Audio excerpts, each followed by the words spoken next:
ലൈംഗിക വിവാദത്തിൽ നാണം കെട്ടിട്ടും രാഹുൽ മാങ്കൂട്ടത്തിലിന് കവചം തീർക്കുകയാണ് ഷാഫി പറമ്പിൽ MP.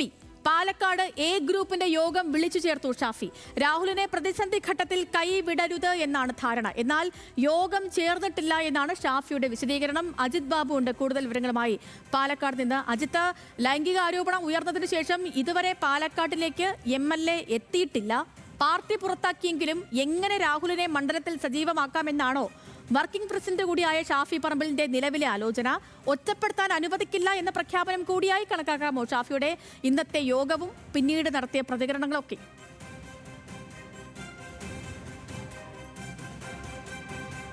സേതുലക്ഷ്മി, ഇന്നലെ ചേർന്ന യോഗത്തിന്റെ കൂടുതൽ വിശദാംശങ്ങൾ നമുക്ക് വിശ്വസനീയമായ കേന്ദ്രങ്ങളിൽ നിന്ന് ലഭിക്കുമ്പോൾ അതിൽ പ്രധാനമായും ഉയർന്ന പ്രധാനപ്പെട്ട കാര്യം ഈ രാഹുൽ മാങ്കൂട്ടത്തിൽ ഇത്രയധികം ആക്രമിക്കപ്പെടാനുള്ള കാരണം അത് CPM-നെയും BJP-യെയും ഒരേപോലെ വിമർശിക്കുകയും പാർട്ടിക്ക് വേണ്ടി പ്രതിരോധം തീർക്കുകയും ചെയ്തതുകൊണ്ടാണ്.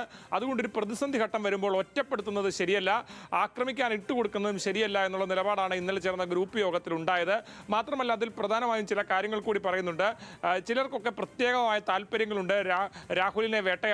അതിനുവേണ്ടി നിന്നു കൊടുക്കേണ്ട സാഹചര്യമില്ല. MLA സ്ഥാനം രാജിവെക്കുന്ന ഒരു പതിവ് കേരളത്തിലില്ല.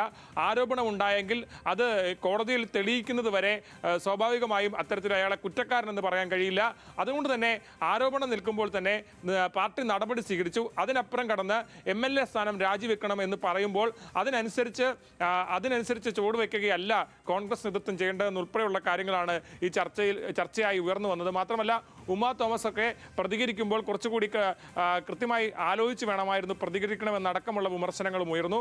മറ്റൊരു പ്രധാനപ്പെട്ട കാര്യം, ഈ രാഹുലുമായി ബന്ധപ്പെട്ട കാര്യത്തിൽ പാലക്കാട്ടെ പരിപാടികളിൽ രാഹുൽ തിരിച്ചു വരണം. MLA ആയി ഒരുപാട് കാലം മണ്ഡലത്തിൽ നിന്ന് മാറി നിൽക്കുന്നത് ശരിയാവില്ല, അത് വലിയ തരത്തിലുള്ള പ്രതിസന്ധികൾ സൃഷ്ടിക്കുകയുള്ളൂ എന്നടക്കമുള്ള ചർച്ചകളും ഉണ്ടായി. അത് വേഗത്തിലുണ്ടാവില്ല, പക്ഷേ ഏതാണെങ്കിലും അത്തരത്തിലുള്ള ചർച്ചകൾ കൂടി ഉയർന്നു വന്ന പശ്ചാത്തലമുണ്ട്.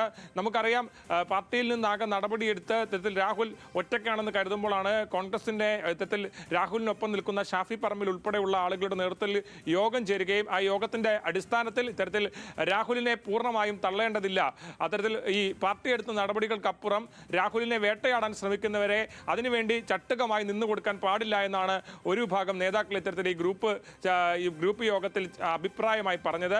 ഈ വിഷയവുമായി ബന്ധപ്പെട്ട് ഏതാണെങ്കിലും ഇങ്ങനൊരു ഗ്രൂപ്പ് യോഗം നടന്നിട്ടില്ല എന്ന് ഷാഫി നിഷേധിക്കുകയാണ്.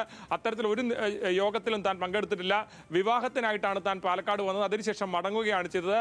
ഈ യോഗങ്ങളിലൊന്നും പങ്കെടുക്കാതെ പോവുകയായിരുന്നു. പിന്നീട് ഇത്തരത്തിലുള്ള വാർത്തകൾ പ്രചരിക്കുന്നത് അസത്യമാണെന്ന് ഉൾപ്പെടെയുള്ള കാര്യങ്ങൾ കൂടി ഷാഫി ഏതാണെങ്കിലും പറഞ്ഞു. പക്ഷേ വിശ്വസനീയമായ കേന്ദ്രങ്ങളിൽ നിന്ന് ലഭിക്കുന്ന വിവരമടിസ്ഥാനത്തിൽ ഇത്തരത്തിൽ യോഗം ചേരുകയും അതിൽ രാഹുലിനെ പൂർണ്ണമായും തള്ളേണ്ട എന്നുള്ള നിലപാടിലേക്ക് ഈ ഒരു വിഭാഗം നേതൃത്വം എത്തുകയും ചെയ്തു. വിവിധങ്ങളായ അഭിപ്രായങ്ങൾ ഈ യോഗത്തിൽ ഉയർന്നു വന്നു. ആ അഭിപ്രായങ്ങളുടെ വിവരങ്ങളാണ് ഇപ്പോൾ പുറത്തു വരുന്നത്. സേതുലക്ഷ്മി. ഓക്കെ, ശരി അജിത്ത്. അപ്പോൾ രാഹുലിനെ വീണ്ടും മണ്ഡലത്തിൽ സജീവമാക്കാനുള്ള നീക്കങ്ങളാണ് അവിടെ ഷാഫി പറമ്പിലെ നേതൃത്വത്തിൽ നടക്കുന്നത് എന്നാണ് മനസ്സിലാക്കാൻ കഴിയുന്ന കാര്യം.